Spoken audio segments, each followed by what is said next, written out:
اللہ تعالیٰ نے قرآن مجید میں قرآن پڑھنے والوں کو ارشاد فرمایا، قرآن پڑھنے والے میرے بندو،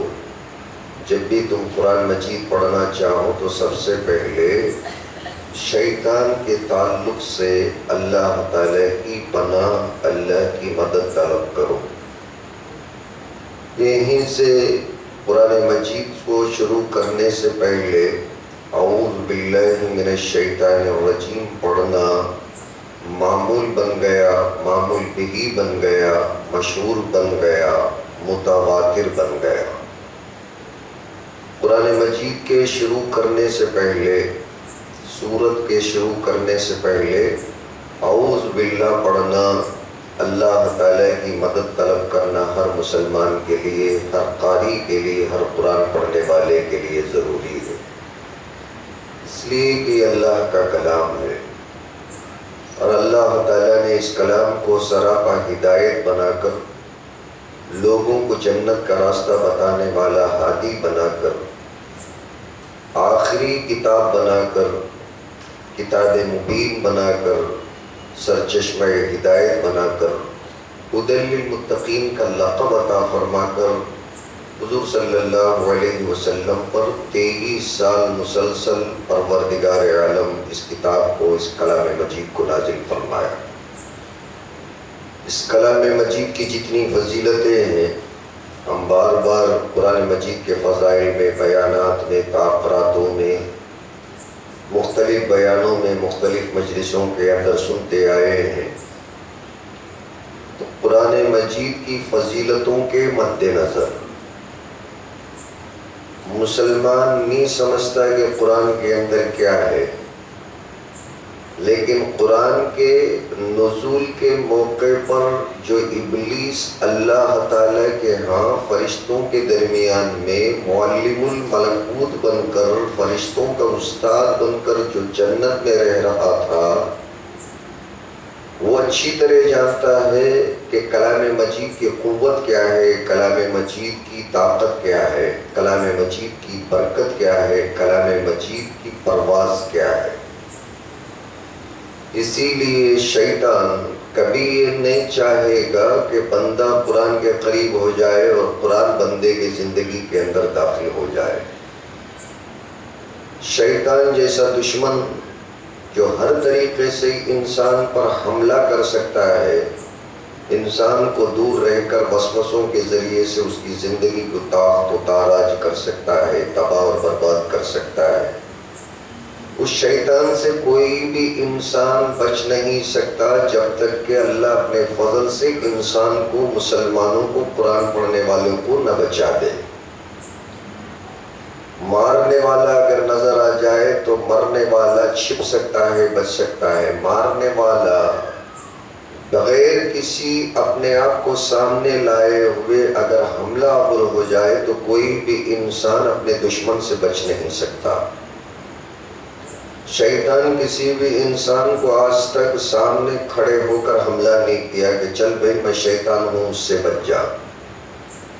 شیطان دلوں کا دشمن ہے، شیطان ایمان کا دشمن ہے، شیطان اعمال کا دشمن ہے، شیطان عقیدوں کا دشمن ہے، شیطان اعمال صالحہ کا دشمن ہے۔ ایک لفظ میں اگر کہا جائے تو اس سب کا جو نچوڑ اللہ نے قرآن بنا کر اتارا ہے، اس کا دشمن ہے۔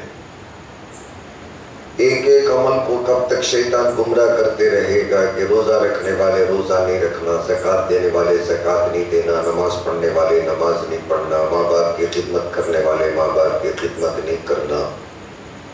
امر بالمعروف نہی عن المنکر کرنے والے ساری باتوں کو نہیں کرنا۔ حضور نے فرمایا کہ ایمان اور اسلام کے 70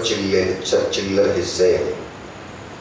70 سے زیادہ حصے ہیں ایمان کے، اسلام کے۔ اب ان سارے چیزوں کو ایک ایک کر کے شیطان کب تک کام کرے گا؟ تو یوں سمجھ لیجئے کہ ان ساری چیزوں کا جو نچوڑ ہے وہ کلام مجید ہے۔ تو کلام مجید کو اگر مسلمانوں کی زندگی سے نکال دیا جائے تو خود بخود مسلمان بے ایمان بن جائیں گے۔ اس لیے جب کبھی مسلمان فرصت کے اوقات میں اللہ کو سمجھنے کے لیے، اللہ کی مشیت کو، قدرت کو، خلقت کو، اس کی اپنی مشیت کو، اس کی مرضی کو اس کی خلاقیت کو، اس کی عظمت اور حشمت کو سمجھنے کی کوشش میں بندہ جب بھی اس کلام مجید کے قریب آنا چاہے گا، شیطان کے پورے تن بدن کے اندر آگ لگ جائے گی، شیطان آپے سے باہر اور بے قابو ہو جائے گا۔ کروڑ روپے اگر کوئی بندہ کسی کو خیرات کر دے تو شیطان ٹس سے مس نہیں ہوتا۔ کوئی بندہ قرآن پڑھنے کے لیے بچہ بن کر یا بوڑھا بن کر مدرسہ چلا آئے یا مسجد میں چلا آئے یا قرآن کے حلقوں میں چلا آئے تو شیطان پورے قبیلے کے ساتھ بے قابو بن کر چراغ پا بن جاتا۔ سارے شعبوں کے اندر روشنی پیدا کرنے والی یہ کتاب ہے۔ خیرات میں بھی روشنی آ جائے گی، خلوت میں جلوت میں، پوری زندگی کے اندر، من میں، ظاہر میں، باطن میں، خلوت میں، جلوت میں، اسلام کے جتنے شعبے ہیں، حضور نے جتنے حصے بیان فرمائے، سارے حصوں کے اندر روشنی پیدا کرنے والی یہ کتاب۔ یہ کتاب اگر مسلمان سمجھ گیا تو یوں سمجھو کہ وہ دنیا اور آخرت دونوں میں کامیاب ہو گیا۔ دنیا بھی اسی کی، آخرت بھی اسی کی، گھر بھی اسی کا، قبر بھی اسی کی، سارے دنیا کی خوشیاں بھی اسی کی اور آخرت کی عزت اور نعمتیں بھی اسی کی۔ تو دنیا اور آخرت کی کامیابی اللہ چونکہ قرآن مجید کے اندر رکھ دیا، اس لیے شیطان کبھی نہیں چاہے گا کہ بندہ اللہ کے قریب ہو جائے، اللہ والا بن جائے اور اللہ تبارک و تعالیٰ کے کام کو کرنے والا اور دنیا میں اعلاء کلمت الحق کرنے والا بن جائے اور قرآن زندہ اور تابندہ بن کر رواج پا جائے، گھروں کے اندر داخل ہو جائے، حکمرانوں کے ایوانوں کے اندر داخل ہو جائے، پوری دنیا قرآن کے تابع بن جائے، قرآن کے سائے میں آ جائے۔ شیطان کبھی ہرگز نہیں چاہے گا۔ شیطان کی طبیعت کو بھی اللہ جانتا ہے اور انسان کی کمزوریوں کو بھی اللہ جانتا ہے۔ قرآن کی اہمیت اور عزت اور اس کی جلالت اور بزرگی کو بھی اللہ جانتا ہے۔ اس لیے اللہ نے قرآن شروع کرنے سے پہلے قرآن پڑھنے والوں کو نصیحت فرمایا، حکم فرمایا، بندو قرآن تو تم پڑھ کر عمل کرنے کی نیت سے آگے بڑھے ہو، قرآن کو سمجھنا چاہتے ہو تو قرآن کو زندگی میں لانے کی تو تمہاری نیک نیت ہی ہے اور اللہ بھی قبول کرنے کو تیار ہے، مگر شیطان تیار نہیں ہے۔ اس لیے فرمایا فاستعذ باللہ۔ قرآن شروع کرنے سے پہلے شیطان کے معاملے میں ڈر کر اللہ کی پناہ طلب کرنا، اللہ کی مدد پوچھنا کہ اے اللہ میرے زندگی میں یہ کلام کو لانا چاہتا ہوں، شیطان کہیں روڑے نہ کاٹ دے، شیطان کہیں رکاوٹیں پیدا نہ کر دے، اس لیے اللہ تو میری مدد فرما۔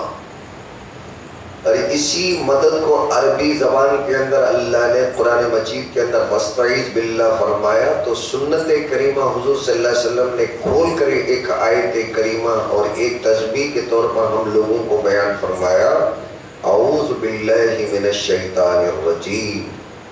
اے اللہ میں قرآن کے معاملے میں، قرآن کے شروع کرنے سے پہلے تیری پناہ طلب کرتا ہوں شیطان سے جو ہمیشہ کے لیے تیرے دربار سے دھتکار دیا گیا۔ شیطان کا اللہ نے قرآن مجید کے اندر بڑا لمبا تذکرہ فرمایا۔ جہاں آدم علیہ السلام کا ذکر ہوا وہاں شیطان کا ذکر ہوا، جہاں یونس علیہ السلام کا ذکر ہوا وہاں شیطان کا ذکر ہوا، جہاں ایوب علیہ السلام کا ذکر ہوا وہاں شیطان کا ذکر ہوا۔ حدیثوں میں آیا جہاں اسماعیل علیہ السلام کی قربانی کا ذکر ہوا وہاں شیطان کا ذکر ہوا۔ تو جہاں جہاں اولو العزم بڑے بڑے پیغمبروں کا تذکرہ اللہ نے فرمایا وہاں شیطان کا بھی اللہ نے تذکرہ فرمایا۔ تو ہم اندازہ لگا سکتے ہیں ابراہیم اور اسماعیل علیہ السلام جیسے فنا فی اللہ ہو گئے ہوئے پیغمبروں کا پیچھا جب شیطان نے چھوڑا تو ہمارے اوقات کیا ہیں، ہمارا ایمان کتنا ہے، ہم کس معیار کے مسلمان ہیں کہ شیطان ہمیں خالی کے لیے چھوڑ دے گا۔ پیغمبروں کو تک شیطان نہیں چھوڑا، ان کے پیچھے پڑ گیا، ورغلایا، بہلایا، پھسلایا، اور اللہ تبارک و تعالیٰ سے ناراض کرنے والے جتنے کام ہو سکتے ہیں پیغمبروں سے کروانے کی انت تک کوشش کر کے ہار گیا۔ تو آج کے اس 15ویں صدی یا 14ویں صدی یا 21ویں صدی کے مسلمانوں کے حالات اور ایمان کو دیکھتے ہوئے یوں محسوس ہوتا ہے شیطان اپنا کام کرنا بہت پہلے زمانے سے ہی چھوڑ دیا. آج ہمارے اوپر مکر و فریب اور زور اور دھوکہ دینے کے کام شیطان کو کرنے کی ضرورت نہیں، اس لیے کہ قرآن کو زندگی سے بہت پہلے نکال چکا. اب مزید اور کچھ محنت کرنے کی ضرورت نہیں.